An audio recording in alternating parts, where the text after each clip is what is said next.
오늘 말씀은 사도행전 5장 38절에서 42절까지의 말씀입니다. 사도행전 5장 38절에서 42절까지의 말씀입니다.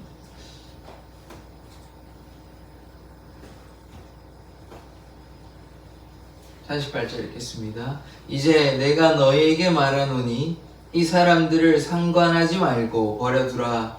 이 사상과 이 소행이 사람으로부터 났으면 무너질 것이요 만일 하나님께로부터 났으면 너희가 그들을 무너뜨릴 수 없겠고 도리어 하나님을 대적하는 자가 될까 하노라 하니 그들이 옳게 여겨 사도들을 불러들여 채찍질하며 예수의 이름으로 말하는 것을 금하고 놓으니 사도들은 그 이름을 위하여 능력받는 일에 합당한 자로 여기심을 기뻐하면서 공회 앞을 떠나니라. 같이 읽겠습니다. 그들이 날마다 성전에 있든지 집에 있든지 예수는 그리스도라고 가르치기와 전도하기를 그치지 아니하니라. 아멘.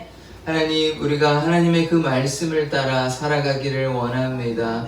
사도들이 고난당하고 또 옥에 갇히기도 하였지만 담대히 예수를 증거하였던 것처럼 고난을 당연한 것으로 여겼던 것처럼 우리의 삶에 때로 어려움이 있더라도 당연한 것으로 여기고 기뻐하는 삶 살게 하여 주시옵소서. 예수 그리스도의 이름으로 기도드립니다. 아멘.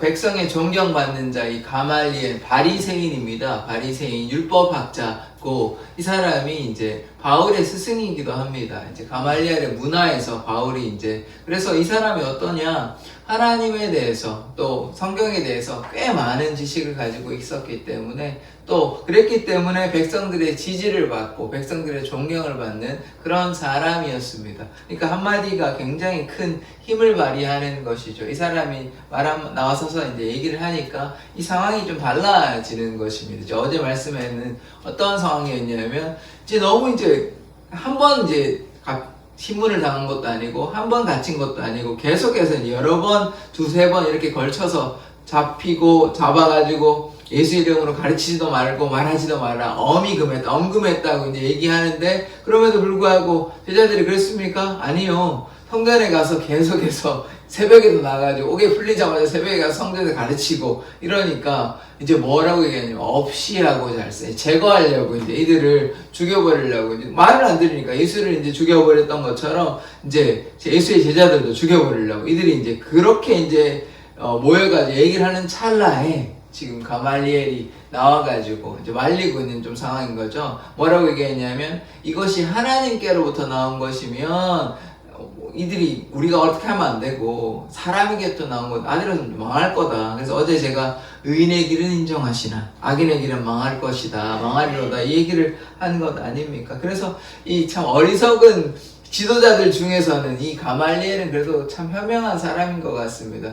물론 뭐 이 사람도 예수를 제대로 뭐 받는지 안 받는지는 모르겠지만 아마도 제 추측에는 이 사람도 예수를 파는데 적극적으로 동조했지 않을까. 물론 이렇게 가말리엘이 동조했다라고 내용이 나와 있지는 않습니다만은 이 사람이 바리새인이고 또 예수님에 대해서 대적하였다는 것은 그 당시 바리새인과 사두개인은 예수님을 대적하였고 뭐 되게 소수를 제외하고는 요셉이라는 인물이 있거든요. 그 사람을 의로운 사람, 그 사람 빼고는 뭐 굉장히 소수였을 것 같습니다 아마. 그래서 대부분의 사람들이 예수를 파는데 동조하였기 때문에 이 사람도 아마 그랬지 않을까를 추측을 합니다. 그러나 오늘 그의 말은 그 설명은 대단히 현명한 것이죠. 하나님께서 나오면 망하지 않을 것이고 세상으로부터 나오고 이제 사람으로부터 나오면 결국 망하게 된다 이 얘기를 하는 것입니다. 38절 한번 보시겠습니다. 이제 내가 너에게 말하노니 이 사람들을 상관하지 말고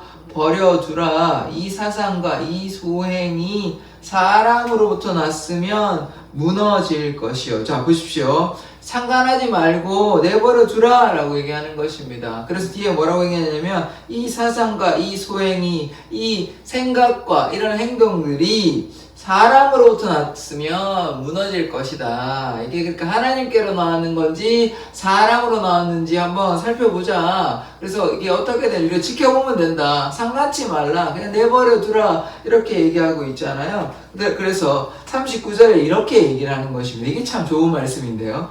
만일 하나님께로부터 났으면 너희가 그들을 무너뜨릴 수 없고, 하나님의 일을 너희가 어떻게 사람이 무너뜨리겠냐? 이거는 참 맞는 말씀이거든요. 그 다음에 도리어 하나님을 대적하는 자가 될까 하노라 하니. 자, 그러니까 이 사람은 그래도 뭐 예수에 대해서는 잘 몰랐겠지만 그러나 하나님에 대해서는 참 신앙을 가졌던 사람입니다. 그래서 사람으로부터 나왔으면 무너질 것이지만 하나님께로 나온 거면 오히려 하나님을 대적하는 것이다 라고 얘기하니까 이거는 맞는 말 아닙니까? 그래서 우리가 하나님을 대적해서는 결코 안 되는 것이죠. 우리가 때로는 하나님께서 주시는 은혜가 있을 줄 압니다. 그런데 우리가 그것을 대적하거나 마음대로 해서는 아니 되는 것이죠. 때로 우리의 생각으로, 우리의 판단으로 이것이 하나님의 뜻이 아닌가 보다 할 때가 있을 수 있거든요. 이 대표적인 케이스가 뭐냐면 베드로에게 고넬료한테 가봐라. 고넬료가 이방인이거든요. 로마의 이방인인데 그럼에도 불구하고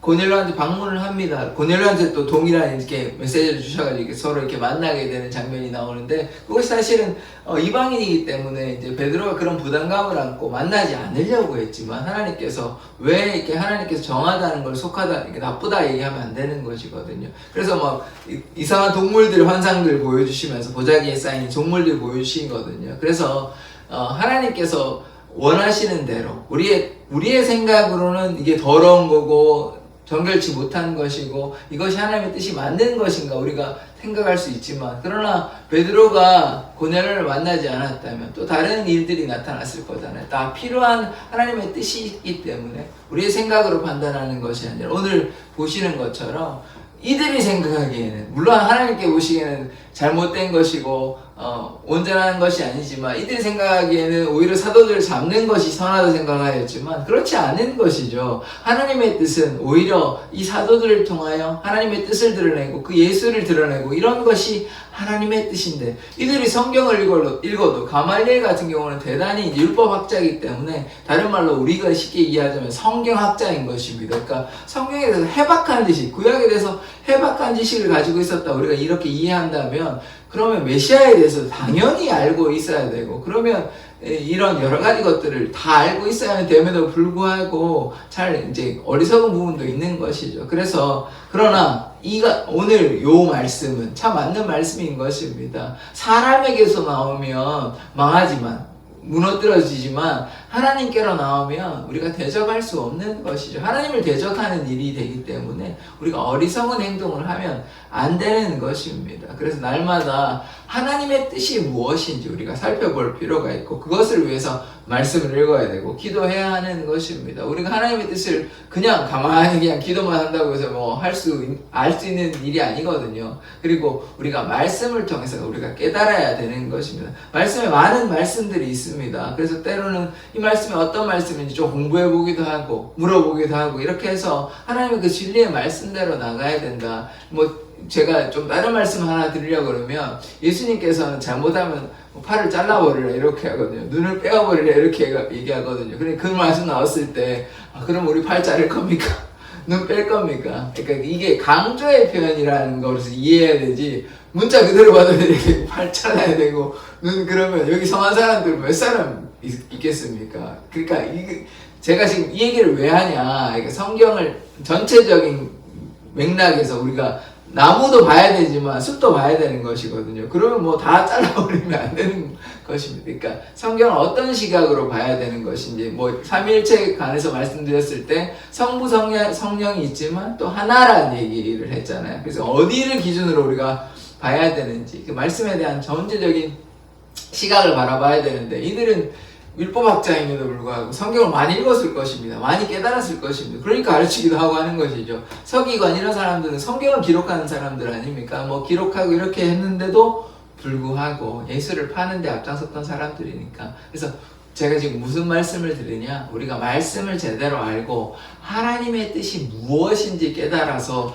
하나님을 대적하는 자가 되어서는 안 되는 것입니다. 예수를 대적하는 자가 되어서는 안 되는 것이죠. 그들은 이제 그나마 이제 가말리엘이 나타나서 그랬지, 만약에 가말리엘이 안 나타났으면 이들이 사내들은 공회원들이 뭐 했겠습니까? 예수의 제자들을 바로 죽였을 것입니다. 결국 나중에 죽이거든요. 뭐 사내들인 공회가 죽였는지는 정확히 모르겠지만 나중에 죽음을 당하게 됩니다. 그래서 결국은 하나님의 뜻을 온전히 깨닫지 못하는 것이죠. 이들이 가말리엘 같은 경우 그래도 이제 성경을 좀 읽어서 그랬는데, 다른 사람들도 바리새인이나 사두개인들이 이 사람들이 성경을 모르던 사람들이 아닙니다. 성경을 알고 있었지만 자기의 마음대로 해석하고 그랬기 때문에 예수를 깨닫지 못하는 것이죠. 그래서 우리가 하나님의 뜻을 헤아리는 사람, 이런 사람이 되어야 될 줄 믿습니다.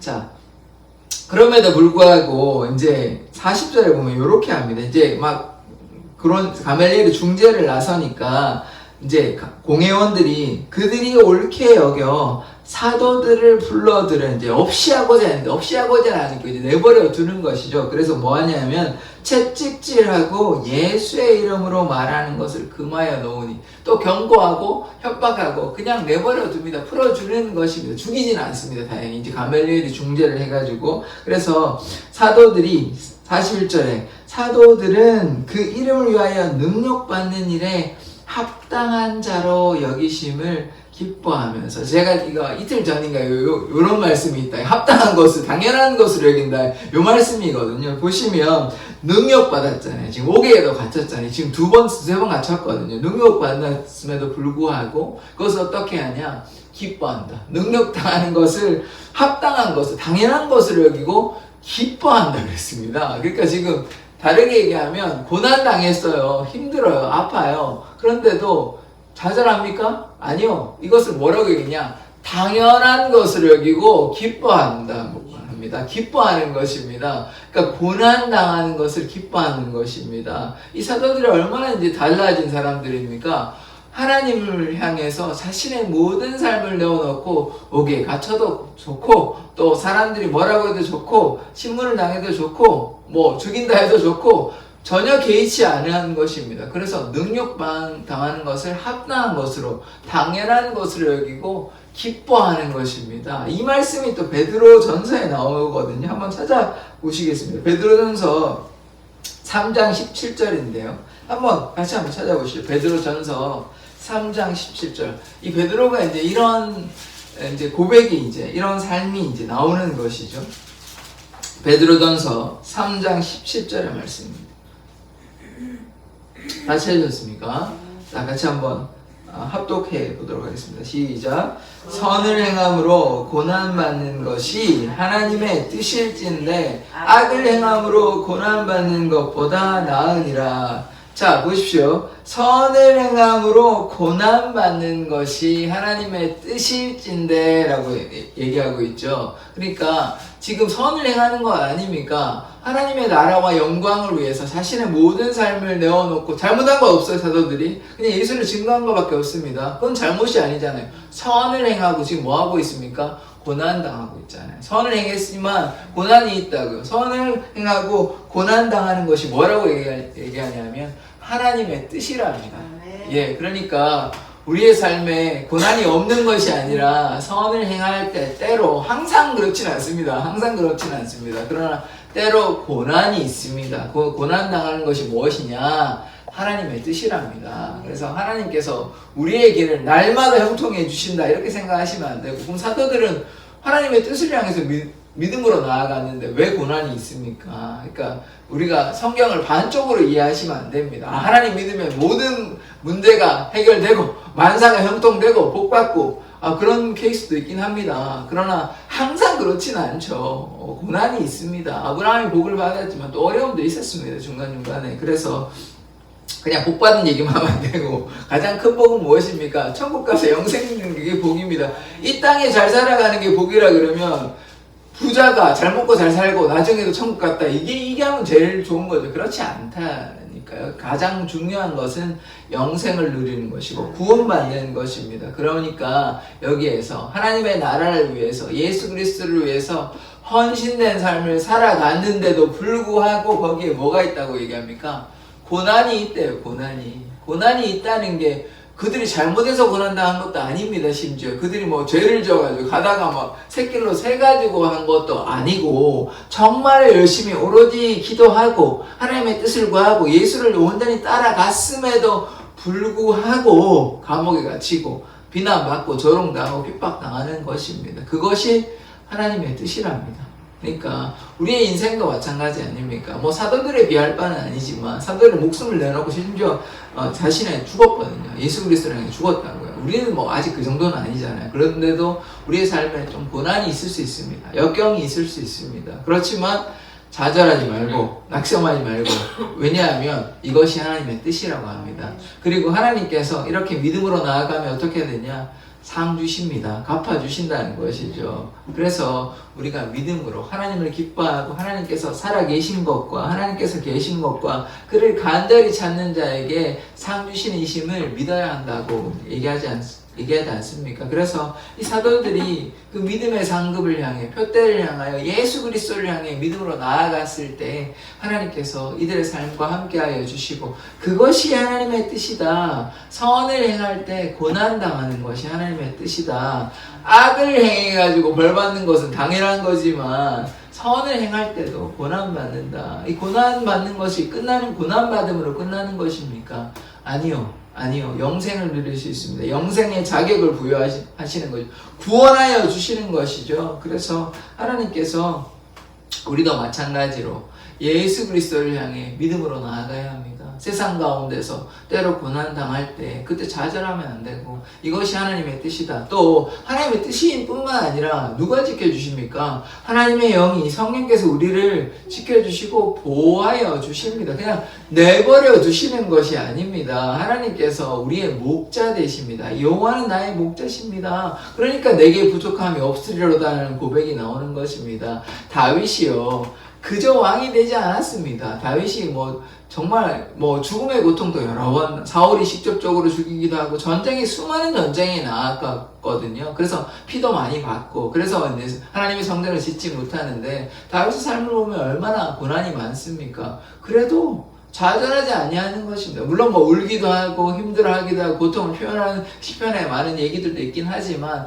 그럼에도 하나님을 향해 믿음으로 나아갔지 않습니까? 이 다윗의 삶, 또 사도들의 삶, 오늘 사도들의 삶에도 계속해서 심지어 사람들이, 그 공회원 사람들이 예수의 제자들을 죽이려고 하지만, 그러나 거기에 개의치 않는 것입니다. 고난당하는 것이 내가 합당한 것으로 여기고, 오히려 어떻게 합니까? 슬퍼합니까? 좌절합니까? 낙심합니까? 아니요. 기뻐한다고 얘기합니다. 기뻐합니다. 그러니까 여호와를 기뻐하고 나의 구원자 되심을 기뻐하는, 이게 얼마나 믿음에 충만한 고백입니까? 내 삶이 나의 것이 아니고 하나님의 것이다. 예수 그리스도의 것이라는 고백이, 그렇게 고백이 되어 있지는 않습니다만은 그런 고백이 되어 있기 때문에 이런 삶을 살아갈 수 있는 것입니다. 나는 죽고 예수 그리스도만 나타나는 삶인 거예요. 이 삶이. 더 이상 예전에 그냥 따라다녔던 그 예수의 제자들이 아니라 거의 예수님처럼 자신의 생명을 다 내어놓고 담대히 선포하고 어떤 상황에도 굴복하지 아니하고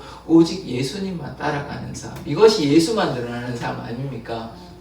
그래서 우리도 이제 예수만 바라보고 믿음의 주여 우리를 온전케 하시는 그 예수를 바라보기를 원합니다. 예수님을 바라보면 예수님께서 우리를 내버려 두시지 않습니다. 함께 하시고 붙잡아 주십니다. 능력 베풀어 주시고 하나님의 사명 감당할 수 있게 하십니다. 그것이 성령 충만한 역사인 것입니다. 우리가 날마다 하나님의 뜻을 구하며 기도하면 하나님의 영이 우리에게 부어주시고 우리 안에 성령께서, 우리 안에 예수께서, 하나님께서 우리를 움직이시는 것입니다. 우리가 어떤 계획을 가지고 이렇게 해야 되겠다라고 하는 것이 아니라 하나님께서 우리 안에 계시고 예수께서 우리 안에 계심으로 우리의 삶을 인도해 가시는 것입니다.